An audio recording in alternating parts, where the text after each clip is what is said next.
एक दिन सुबह के समय में नगरवासियों को एक आश्चर्यजनक आवाज सुनाई दी। नगरवासियों, दुखों से मुक्ति पाने और रातों रात अमीर होने का एक दुर्लभ अवसर। गांव की सीमा पर कल्प वृक्ष का केवल एक रात के लिए आगमन। अपने दुखों की गठरियां बांधकर आधी रात को गांव के बाहर दुर्गम जगहों पर फेंक दो और सूर्योदय से पहले अपनी सारी खुशियां गांठ बांधकर घर लौट आओ। रातों रात सुखी और अमीर होने का यह मौका न चुके। जांच करने पर पता चला कि यह आकाशवाणी थी। यह घोषणा सूर्यास्त तक दोहराई जाती रही। जिज्ञासा, संदेह और अविश्वास, सब कुछ विश्वास में बदल गया, क्योंकि दुनिया में हर कोई असंतुष्ट और दुखी है। इतना ही नहीं, हर कोई खुशी की चाहत रखता है। नगरवासी काम पर लग गए।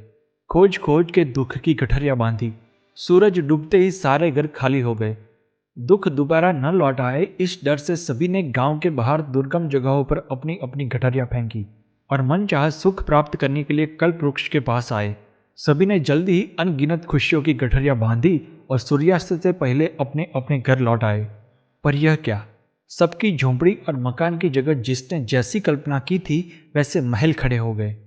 महल के अंदर सबकी इच्छा के अनुसार फर्नीचर, सोने के बर्तन, हीरे मोती, माणिक जड़ित आभूषण और वस्त्र रखे हुए थे। सभी लोग खुश होकर जल्दी से बाहर आ गए। वह अपने आड़ोस पाड़ोस के लोग के साथ अपनी खुशियां बांटने लगे। यहीं से नए अदृश्य दुख का प्रवेश हुआ। मेरे तेरे की तुलना का दुख, जो पहले से भी ज्यादा दर्दनाक साबित हुआ, क्योंकि पड़ोसी की खुशी ही हमारा सबसे बड़ा दुख है। साथ ही इन सभी कीमती वस्तुओं को सुरक्षित रखने की भी चिंता। दूर एक झुंपड़ी के बाहर एक फकीर अपने नित्य क्रम के मुताबिक बंदगी कर रहा था। दो तीन लोग उनके पास गए और पूछा, अरे पागल, तुम क्यों नहीं आए? रातों रात तुम भी अमीर हो जाते। फकीर ने मुस्कुराकर उत्तर दिया, मुझे जो खुशी चाहिए वह कहीं बाहर नहीं है, वो तो मेरे भीतर है। मैं इसकी तलाश कर रहा हूँ। ओशो अपने प्रवचन में कहते हैं कि सुख या दुख हमारे मन की स्थिति है। हम हमेशा भौतिक सुख में डूबे रहते हैं। एक दुख दूर हो जाता है और उसके स्थान पर एक अप्रत्याशित नया दुख प्रकट हो जाता है। सुख दुख की इस उथल पुथल में शरीर और मन से परे आत्मा को पहचानने की हम सोचते ही नहीं। लेकिन याद रखें, आत्मानंद ही ब्रह्मानंद है। दूसरी कहानी। एक बार एक पर्यटक यात्रा करने के लिए चीन गया। यात्रा के दौरान उसने एक प्राचीन शहर के चौराहे पर लोगों की भीड़ देखी। भीड़ के बीच में दो आदमी हाथ में खुली तलवार लिए युद्ध कर रहे थे, मानो वे एक दूसरे को मारने वाले हो। लेकिन असल में कुछ नहीं हो रहा था। मानो कोई फिल्म का शूटिंग हो रहा हो या मानो कोई खेल खेला जा रहा हो। दोनों के चेहरे पर गुस्से का कोई भाव नहीं था। आंखें स्वस्थ एवं शांत थी। दोनों में से कोई भी घायल नहीं हुआ। लोग भीड़ लगाकर यह देख रहे थे। नया नया आया पर्यटक कुछ ही मिनटों में यह सब देखकर बोर हो गया, क्योंकि लड़ाई में उत्तेजना जैसा कुछ ना कुछ तो होना ही चाहिए, तभी मजा आता है।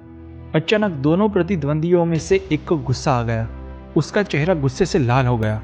उसकी आंखों से आग बरसने लगी। यह देखकर भीड़ एकदम से तितर बितर हो गई। लड़ाई खत्म हो गई। पर्यटक यह सब देखकर स्तब्ध रह गया। उसको कुछ पता ही नहीं चला कि यह लड़ाई अचानक खत्म कैसे हो गई।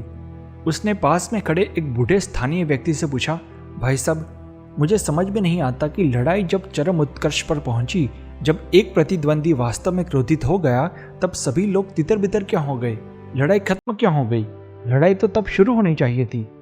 उस बूढ़े व्यक्ति ने हंसकर उत्तर दिया, भाई साहब, दरअसल ये दोनों तलवारबाज लाओ त्सु के ताओवादी शिष्य हैं। यह ताओ की शिक्षण पद्धति है। जैसे ही प्रतिद्वंदी क्रोधित हो जाता है, वह हार जाता है। उसने अपनी कमजोरी, अपना डर दिखा दिया।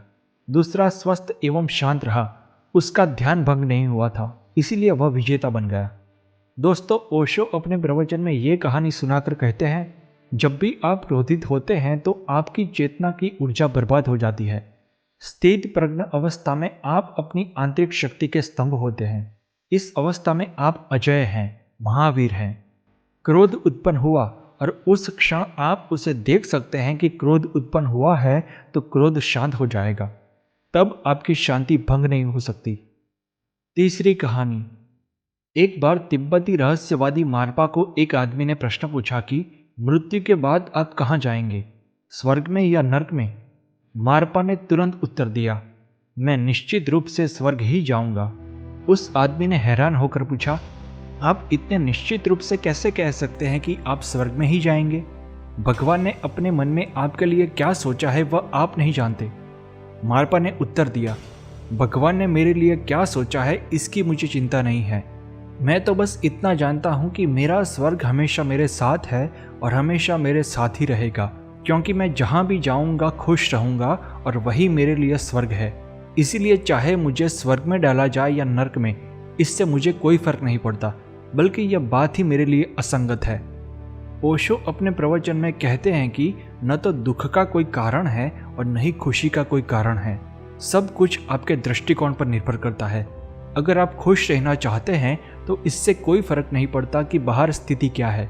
खुश रहना आपकी क्षमता है, आपकी योग्यता है, जिसका परिस्थिति से कोई लेना देना नहीं है। लेकिन अगर आप दुखी होना चाहते हैं तो आप अच्छी या बुरी हर स्थिति में दुखी होंगे। अगर आपको स्वर्ग भी भेज दिया जाए तो वहां भी आप दुखी होने का कारण खोज ही लोगे। एक संयमी और संतुष्ट व्यक्ति जानता है कि आनंद जीवन का स्वभाव है, इसीलिए जीवन स्वयं आनंद है, एक आशीर्वाद है। खुश रहने के लिए अन्य कारण ढूंढने की जरूरत नहीं है। लेकिन जो व्यक्ति लालची और भोगी होता है वह यह भ्रम में होता है कि धन, बंगला, स्त्री आदि से ही सुख मिलता है। दरअसल वह धारणा गलत है। खुश रहने के लिए सरल, सहज और प्राकृतिक जीवन जीना चाहिए। दोस्तों, अगर आपको ये कहानी अच्छी लगी हो तो वीडियो को लाइक और चैनल को सब्सक्राइब करिए। आपका यह योगदान मेरे लिए मूल्यवान है। धन्यवाद।